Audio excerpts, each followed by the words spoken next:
Welcome students. आज हम देखने वाले हैं निबंध लेखन आदर्श नागरिक। आज ये निबंध हम जो देखेंगे आदर्श नागरिक, ये निबंध मराठी में है, लेकिन मैं आज इसे हिंदी में एक्सप्लेन करने वाली हूँ ताकि जिन बच्चों को मराठी समझ में नहीं आती उनको भी वो इजी हो जाए समझने के लिए। चलो तो देखते हैं निबंध लेखन आदर्श नागरिक। आदर्श नागरिक यानी आदर्श नागरिक जो अच्छा नागरिक होता है, अपने कर्तव्य का, अधिकारों का पालन करना, उसे पता है कि अपने खुद के अधिकार क्या है और हमें किस प्रकार हमारा कर्तव्य पूरा करना है, उसे क्या कहते हैं हम? आदर्श नागरिक। सत्य, अहिंसा, प्रेम व शांतीचा जगाला संदेश देणारा आपला भारत देश आहे। हमारा भारत देश क्या करता है? हमें बताता है सत्य, अहिंसा, प्रेम। मतलब सत्य को महत्व देना, अहिंसा, प्रेम और शांति टिकाए रखना, ये ऐसा संदेश देने वाला हमारा भारत देश है। देशातील माणसे ज्यावेळी आपल्या जीवनात आदर्श जीवनमूल्यांचा अवलंब करतात तेव्हा देश प्रगतीपथावरून वाटचाल करू शकतो। अब क्या कहा है कि देशातील मानसे मतलब हमारे देश के जो लोग हैं, अपने खुद के जीवन में जब वो अच्छे जीवन मूल्यों का अवलंब करते हैं, अच्छे जीवन मूल्यों को अपनाते हैं, तभी जाके वो क्या बन पाते हैं? आदर्श नागरिक बन पाते हैं। और जब ये देश के लोग जो अच्छे मूल्यों का अवलंब करेंगे तो ही हमारा देश क्या होने वाला है? प्रगति करने वाला है, यश प्राप्त करने वाला है। आदर्श नागरिक देशाला संघटित व सुखी बनवतात। आदर्श नागरिक देश को संगठित यानी सबको एकजुट रखना, ग्रुप करना, सबको सुखी रखना, मतलब सबके हित के बारे में, भले के बारे में सोचना, सबको एकजुट करना, किसी के भी बीच भेदभाव नहीं करना, ये आदर्श नागरिक का कर्तव्य है। राष्ट्रभक्ती, राष्ट्रीय एकात्मता, सर्वधर्म समभाव, सहिष्णुता, श्रम प्रतिष्ठा, सर्वांविषयी समानता, संवेदनशीलता, सौजन्यशीलता, नीटनेटकेपणा व वक्तशीरपणा या श्रेष्ठ जीवन मूल्यांप्रमाणे जो वर्तणूक करतो तो देशाचा आदर्श नागरिक होऊ शकतो। अब देखो, राष्ट्रभक्ति मतलब ऐसा नागरिक जिसको क्या है? अपने राष्ट्र के प्रति प्रेम है। राष्ट्रभक्ति, राष्ट्रीय एकात्मता, सबको एकजुट रखना, एकात्मता मतलब सबको एकजुट रखना, एक साथ रहना। सर्वधर्म समभाव मतलब किसी भी धर्म का इंसान हो लेकिन किसी के भी बीच भेदभाव नहीं करना। श्रम प्रतिष्ठा, अपने मेहनत को क्या करना?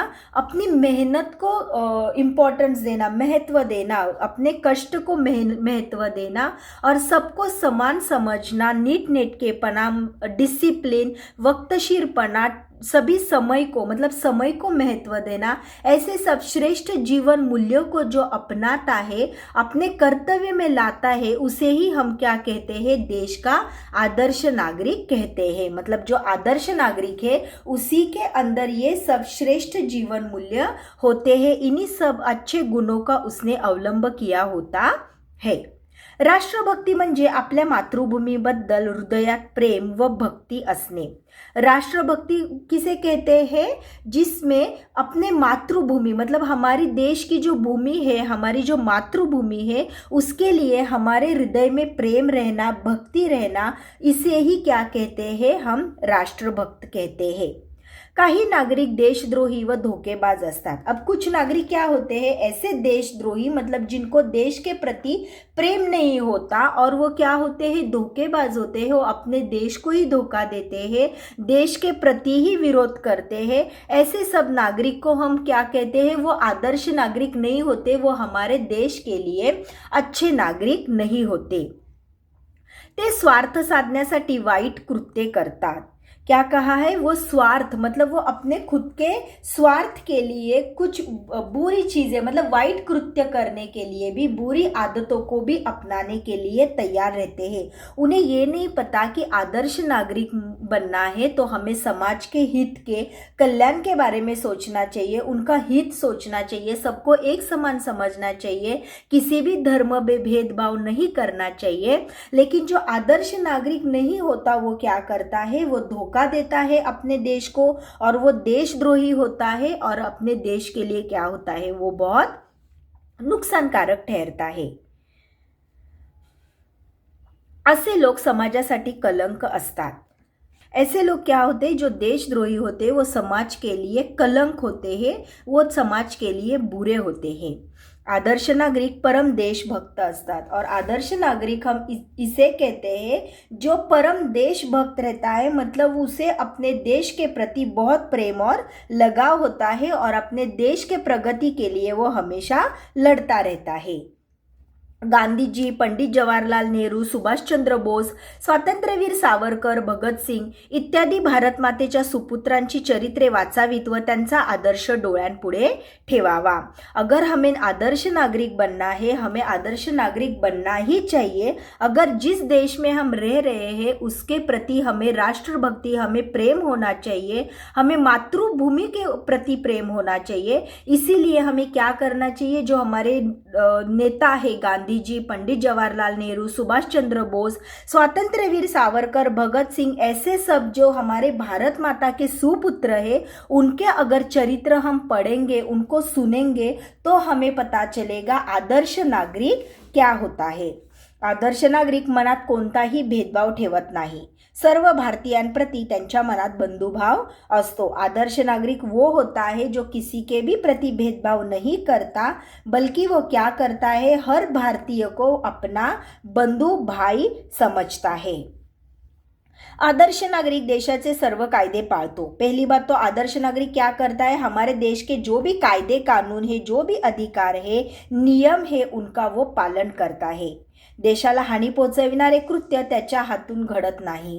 देश को, अपने राष्ट्र को कुछ भी हानि पहुंचेगी, नुकसान होगा, ऐसे कृत्य उसके हाथ से कभी नहीं होते। इसीलिए तो हम उसे क्या कहते हैं, आदर्श नागरिक। चोरी करने, खोटे बोलने इत्यादि दुर्गुणांपासून तो दूर राहतो। मतलब चोरी करना, झूठ बोलना, धोखा देना, ऐसे जो दुर्गुण है, ऐसी सब चीज़ों से वो दूर रहता है। आपले वरिष्ठ अधिकाऱ्यांना कायदा व सुव्यवस्था ठेवण्यात तो मदत करतो। वो अपने जो ऊपर के वरिष्ठ, ऊपर के जो बड़े लोग हैं, अधिकारी हैं, जिन्होंने कायदा बनाया है, ऐसे सब कायदों का पालन करके, उनका सुव्यवस्थापन करके, उनको वो एक तरह से क्या करता है, मदद ही करता है। तो मेहनती व स्वावलंबी असतो। जो भी आदर्श नागरिक होता है वो क्या होता है, मेहनती होता है, क्योंकि वो श्रम प्रतिष्ठा को महत्व देता है। श्रम प्रतिष्ठा वाले जीवन मूल्य को वो महत्व देता है, इसलिए वो मेहनती और स्वावलंबी रहता है। तो सर्व धर्म व संप्रदायांचा आदर करतो। तो इतर संप्रदायांच्या लोकांच्या उत्सवात उत्साहाने सहभागी होतो। अभी जो आदर्श नागरिक है, जो कभी भेदभाव नहीं करता, सभी धर्मों को वो अपना समझता है, सर्व धर्म समभाव को अपनाता है, उसका अवलंब करता है, तो वो क्या करता है, सभी धर्मों के संप्रदायों का वो आदर करता है, उनका मान रखता है, और उनके जो उत्सव है, फेस्टिवल्स है, उनको भी वो क्या करता है, मजे से, उत्साह से क्या करता है, उनमें भी वो सहभागी होता है। वो सिर्फ खुद के धर्म के उत्सव या सन, मतलब फेस्टिवल सेलिब्रेट नहीं करता, तो वो दूसरे धर्मों के उत्सव भी सेलिब्रेट करता है, उनमें भी वो भाग लेता है। आदर्श नागरिक अपने अधिकार आणि कर्तव्यांच्या बाबतीत जागरूक असतो। आदर्श नागरिक हमेशा खुद के अधिकार, उसके कर्तव्य क्या है, उसके अधिकार क्या है, किन नियमों का उसको पालन करना है, ऐसी सब चीज़ों में वो हमेशा जागरूक रहता है। तो कर्तव्य दक्षने मतदानाचा हक्क बजावतो। और सबसे महत्वपूर्ण बात कि वो अपना कर्तव्य जानता है कि उसको क्या करना है, मतदान करना है, वोटिंग करना है, क्योंकि वो अपना मतदान को महत्व इसलिए देता है कि वो क्या कर सके, अच्छा नेता अपने समाज के हित के लिए वो चुन सके। त्याचे प्रत्येक कार्य राष्ट्रहित व समाज कल्याणाच्या भावनेने केलेले असते। परहितातच तो स्वहित पाहतो। मतलब आदर्श नागरिक हम उसे कहते हैं जिसका हर एक कार्य, हर एक काम अपने राष्ट्र के हित के लिए, समाज के कल्याण के लिए, राष्ट्र के कल्याण के लिए, इसी उद्देश्य से उसने वो किया हुआ रहता है। क्योंकि परहितात मतलब दूसरों के, समाज के लोगों के हित में ही वो, समाज के लोगों के कल्याण में ही खुद का कल्याण और उसका कल्याण समझता है, स्वहित समझता है, यही उसका कार्य है, यही उसका स्वभाव है। इसलिए हम उसे क्या कहते हैं, आदर्श नागरिक कहते हैं। मतलब बच्चों, आदर्श नागरिक, अगर तुम्हें निबंध आए 8 मार्क्स के लिए ये प्रश्न आपको आ सकता है निबंध लेखन। तो उसमें अगर आपको ये टॉपिक आया आदर्श नागरिक, तो आपको क्या करना है, सबसे पहले हमारा आदर्श नागरिक में कौन सी चीज़ों को, कौन से श्रेष्ठ जीवन मूल्य को वो अपनाता है, वो आपको लिखना है। जैसे सर्वधर्म समभाव, राष्ट्रभक्ति, राष्ट्र प्रति प्रेम, फिर समाज के कल्याण के हित के बारे में सोचना, खुद के बारे में नहीं सोचना, समाज का कल्याण कैसा होगा, हमारे देश की प्रगति कैसी होगी, ऐसी सब चीज़ें आपको क्या करनी है, इसमें निबंध में वो पॉइंट्स डालने हैं और आपने निबंध को अच्छे से लिखना है। चलो तो बच्चों, जल्दी ही हम मिलते हैं नेक्स्ट निबंध में। Thank you.